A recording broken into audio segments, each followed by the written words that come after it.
So hello guys, welcome once again to my channel. और अपनी bike के front disc pad जो हैं वो घिस चुके थे, तो मैं चेंज करने जा रहा था। तो कुछ इंपॉर्टेंट बातें जो ऐसी हैं जो आपको जाननी चाहिए उनके बारे में मैंने सोचा आप लोगों को उससे अवेयर करा दूं। तो पहली चीज़ देख लीजिए कि डिस्क ब्रेक पैड जो हम गाड़ी में पढ़ते हैं वो ये पढ़ते हैं ASK लिखा हुआ है, दूसरा बाइवर लिखा हुआ है। ठीक है, एक ब्रेक पैड और आता है सेम टू सेम, ऐसे ही मिलता जुलता, पैशन के लिए और अदर गाड़ियों में लगता है। लेकिन वो महंगा होता है, 650 रुपीज़ उसकी कॉस्ट होती है। और बहुत सारे क्या होता है कि जो डीलर होते हैं वो अगर ध्यान नहीं देते हैं तो वो वही ब्रेक पैड जो है वो दे देते हैं।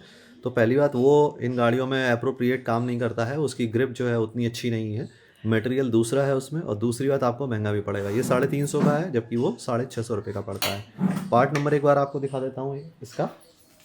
ये इसका पार्ट नंबर है, ठीक है। बाकी का थोड़ा सा हट गया है लेकिन दिख रहा होगा, 06455 AAN211S, 325 रुपये इसकी कॉस्ट है। अब इम्पॉर्टेंट बात आपको ध्यान क्या देनी है वो आपको बताता हूँ। देखिए, ऑलमोस्ट सभी लोग जानते हैं कि ब्रेक पैड में आपकी एक लाइनिंग्स बनी होती हैं इस तरीके की। तो बहुत सारे लोग जानते हैं कि हाँ, इन जो लाइनिंग्स होती हैं इनका क्या मतलब होता है, क्यों ये बनाई जाती हैं। तो ये एक तरह का वियर इंडिकेटर्स होते हैं जो बताते हैं कि हाँ, अब जो है ब्रेक पैड जो है आपका उतना एफिशिएंटली अब काम नहीं करेगा और आपको इस लिमिट के बाद चेंज कर लेना है। लेकिन बहुत सारे लोग क्या करते हैं कि इसके बाद भी अपना जो बाइक है उसको, ब्रेक पैड्स को यूज़ करते रहते हैं। तो इसकी लिमिट, इस लिमिट के बाद में आपको ब्रेक पैड नहीं यूज़ करना चाहिए। क्यों नहीं करना चाहिए वो बताता हूँ।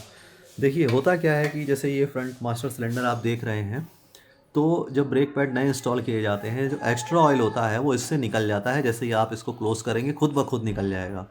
और जो ऑयल मैक्सिमम बचा रहता है वो लिमिट होती है, मिनिमम मार्क के आने तक वो लिमिट होती है जो आपका इस इंडिकेटर में दी हुई है। इसी हिसाब से मेज़रमेंट करके ये लिमिट बनाई जाती है। यानी कि इस पैड को अगर आप ज़्यादा घिसेंगे तो यहाँ पर आपकी मिनिमम लिमिट से नीचे जो है ब्रेक जो फ्लूइड है उसका लेवल और नीचे आता चला जाएगा, और ये खतरनाक हो सकता है क्योंकि एयर इंसर्ट हो जाएगी तो आपका ब्रेक जो फेलियर भी हो सकता है। तो इस बात को बहुत स्ट्रिक्टली फॉलो करिएगा। अब आप कहेंगे कि जब ब्रेक लेवल यहाँ तक आ जाएगा तो हम अपना ब्रेक फ्लूइड का जो लेवल है वो हम फिर से टॉप अप कर देंगे। हाँ ठीक है, आप टॉप अप कर सकते हैं इमरजेंसी केसेस में, या आप तुरंत अगर ब्रेक पैड नहीं चेंज करा सकते हैं तो आप कर सकते हैं।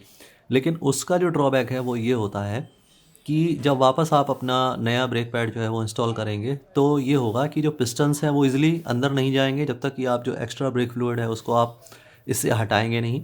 दूसरी बात ये होगी कि वो ब्रेक फ्लूइड जो एक्स्ट्रा हो चुका होगा वो आप जब चेंज करेंगे ब्रेक पैड और कैप को ऊपर से खोलेंगे तो स्पिल होगा, यानी कि गिरेगा।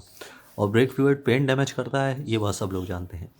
दूसरी चीज़, ये इंडिकेटर्स तो आप लोगों को सभी ने बताया होगा कि ये इंडिकेटर जो है देख करके आप समझ सकते हैं कि जो ब्रेक पैड्स हैं वो घिस चुके हैं या अपनी लिमिट तक आ चुके हैं, जैसा कि साइड में आपको दिख रहा होगा। लेकिन एक इंडिकेटर्स हैं जिनके बारे में आपको शायद ही किसी ने बताया होगा, मैं आपको बताता हूँ। बिना ब्रेक पैड्स को डिसमेंटल किए, बाहर निकाले बिना आप कैसे जानेंगे कि आपका जो ब्रेक पैड्स हैं वो घिस चुके हैं। वो ऐसे आप समझ सकते हैं, जब ब्रेक पैड्स के नीचे से आप देखेंगे, ठीक है, तो ये जो इंडिकेटर आपको दिखाई दे रहे हैं ये बिल्कुल उस मार्क के आपको देखो बिल्कुल बराबर में आपको दिखाई दे रहे होंगे, पैरेलल दिख रहे होंगे। यानी ये इंडिकेटर मार्क जो है जब आपका घिस जाए तो आप समझ जाइएगा कि अब पैड जो है वो चेंज होने का टाइम हो चुका है।